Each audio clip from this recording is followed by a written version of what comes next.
What's up, family? Back with a quick video. Just gonna bless somebody. I'm just trying to do this in simplicity to help y'all out. 4 ways that you can bring clients in your NEMT. This just about the 4 ways you can do it anyway.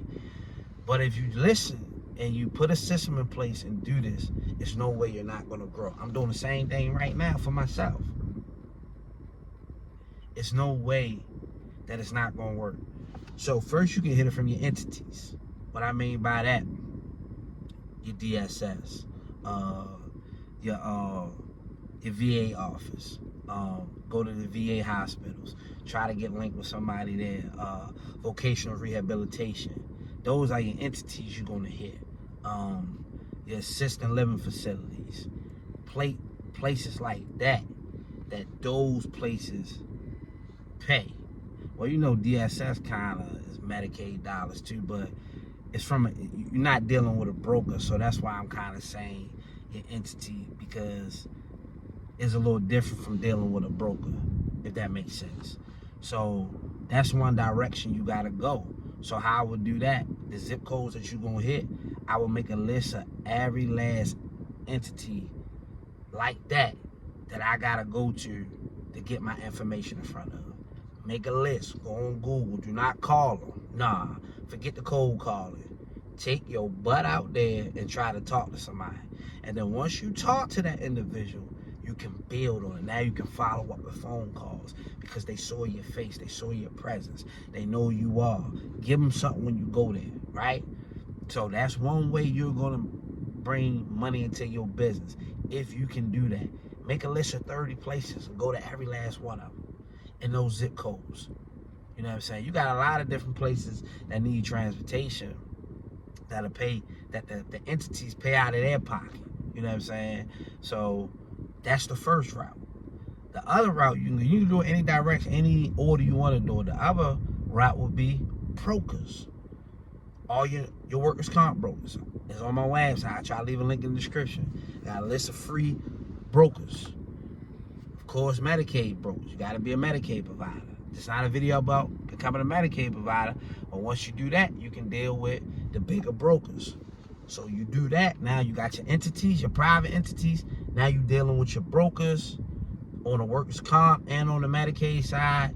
So now you got 2 ways that you got clients coming in your business, because you got brokers and you got entities that you went out and built relationships with, and 9 out of 10 they're gonna put you on the net 30. You know what I'm saying? Most of those places, and that's how you do it. That's 2 ways you got clientele coming in.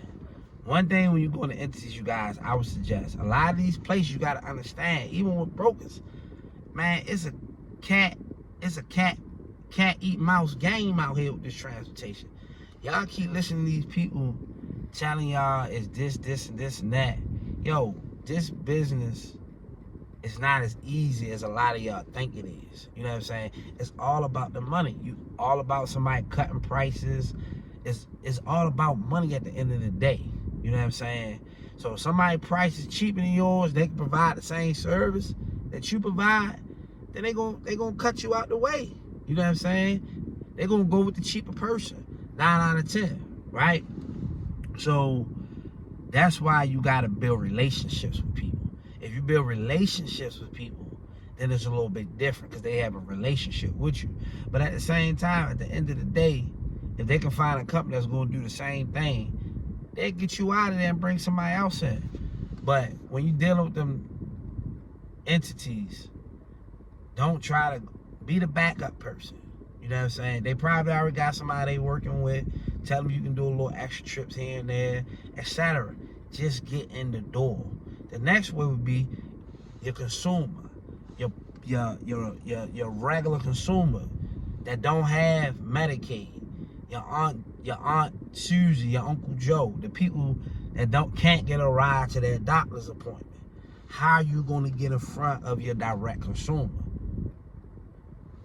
Facebook ads, Google, my Google business page, Google ads, Craigslist. I would have an ad running on Facebook for y'all to just beginning 7 days a week, nonstop. Even if you spending $5 a day on your ads, your My Google business page. I really wouldn't do direct door hangers with that. I really wouldn't do that.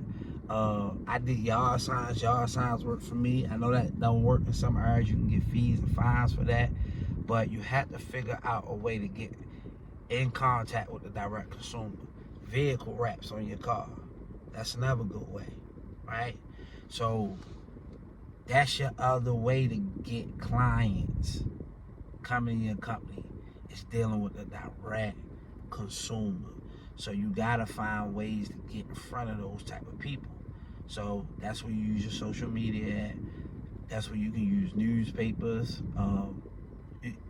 Anyway, I know a guy that did radio down here, Mr. Morgan. He used the radio one year.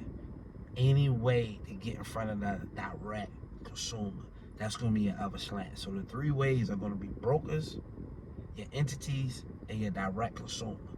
Those three ways. Then I don't do this, but then you can talk about on another level, it's the federal government. You know what I'm saying? I don't know nothing about that. I don't do that, but I know people. A guy that I went to a church one time, that's what he did. He had about 10 vans.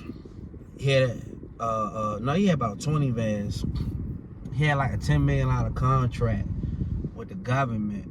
I went to the church one time, this was years ago, and he had that contract for like 3 years, something like that. It was like a $10 million contract with transportation, and they took it from him after the third year. That's the only thing about that. Just as well as they give it to you, just as well as they can take it from you. So that's the other level, but you know, I don't deal with it on that slant, dealing with government grants and things like that, working for the government, doing transportation for them. But that's another route you can go. And if y'all know anything about that, let me know. I just don't have the time to look to it on that slant. But that's 4 ways that always have consumers coming into your business. You just got to put a system in place that you're dealing with entities, that you're dealing with the direct consumer, and if you're going to deal with brokers, you can deal with brokers. So that's the 3 ways that you can have consumers coming into your business. Y'all be blessed. I'll catch you on the next one.